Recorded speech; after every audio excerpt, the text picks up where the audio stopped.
بسم الله الرحمن الرحيم. والصلاة والسلام على من لا نبي بعده. أما بعد، فأعوذ بالله من الشيطان الرجيم. بسم الله الرحمن الرحيم. يا أيها الناس إنا خلقناكم من ذكر وأنثى وجعلناكم شعوبا وقبائل لتعارفوا إن أكرمكم عند الله أتقاكم.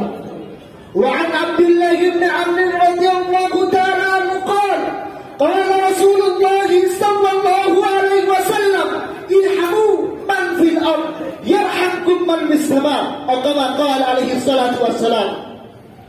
حضرة رئيس الحفل الكرام والأساتذة المحترمين والضيوف المرجلين وإخوان الحضور في الحفلة، إني أريد أن ألقي أمامكم خطبة وظيفة الحال الانسجام في الأديان المختلفة، ولأنه موضوع عام في الأمر الواحد. مع ذلك أريد أن أقتصر على حديث وزيد عنه. أيها المستمعون الأكارم، إن الله سبحانه وتعالى خلق آدم من تراب وخلق منها زوجها وبث منهما رجالا كثيرا ونساء، واتقوا الله الذين تساءلون به والأرحام إن الله كان عليكم رقيبا. أيها الإخوة الأعزاء، قال النبي صلى الله عليه وسلم: ارحموا من في الأرض من آدمي وحيوان ومسلم وغير مسلم، بنحو شفقة وإحسان وتواصل. يرحمكم الرحمن أن يحسن إليهم ويتفضل عليهم، والرحمة مقيدة باتباع الكتاب والسنة، فإقامة الحدود والانتقام لحرمة الله لا ينافي كل منهما الرحمة. يرحموا من في الأرض. وقال الطيبي: أتى بصيغة العموم ليشمل جميع الخلق المسلما أو غير مسلم. وفي رواية: يرحمكم من في السماء، أي الله يرحمكم أن ترحموا من في الأرض من آدمي وحيوان.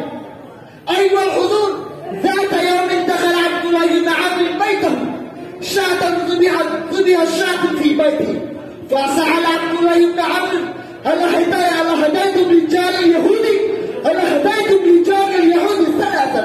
فقال: سمعت رسول الله صلى الله عليه وسلم قال: يقول ما زال جبريل يوصيني حتى ظننت أنه سيورثه. من أجل ذلك رقد النبي صلى الله عليه وسلم أن هذا من جميل الإنسان إلى حسن أخلاق من في الأرض. لذا قال النبي صلى الله عليه وسلم: والله لا يؤمن، والله لا يؤمن، والله لا يؤمن. قيل: من يا رسول الله؟ قال رسول الله: المؤمن الحقيقي يقول رسول الله صلى الله عليه وسلم: والمؤمن من عمل الناس على دمائهم وأموالهم.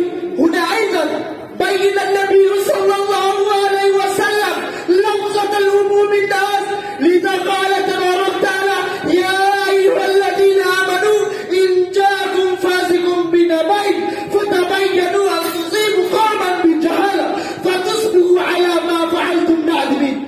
فمعنى الآية الكريمة: إن جاءكم فاسق بنبأ عظيم له نتائج خطيرة، فلا تقبلوا قوله حتى تتثبتوا وتتحققوا من صدقه فتعملوا العقيبة، وإلا فتصبحوا على ما فعلتم نادمين.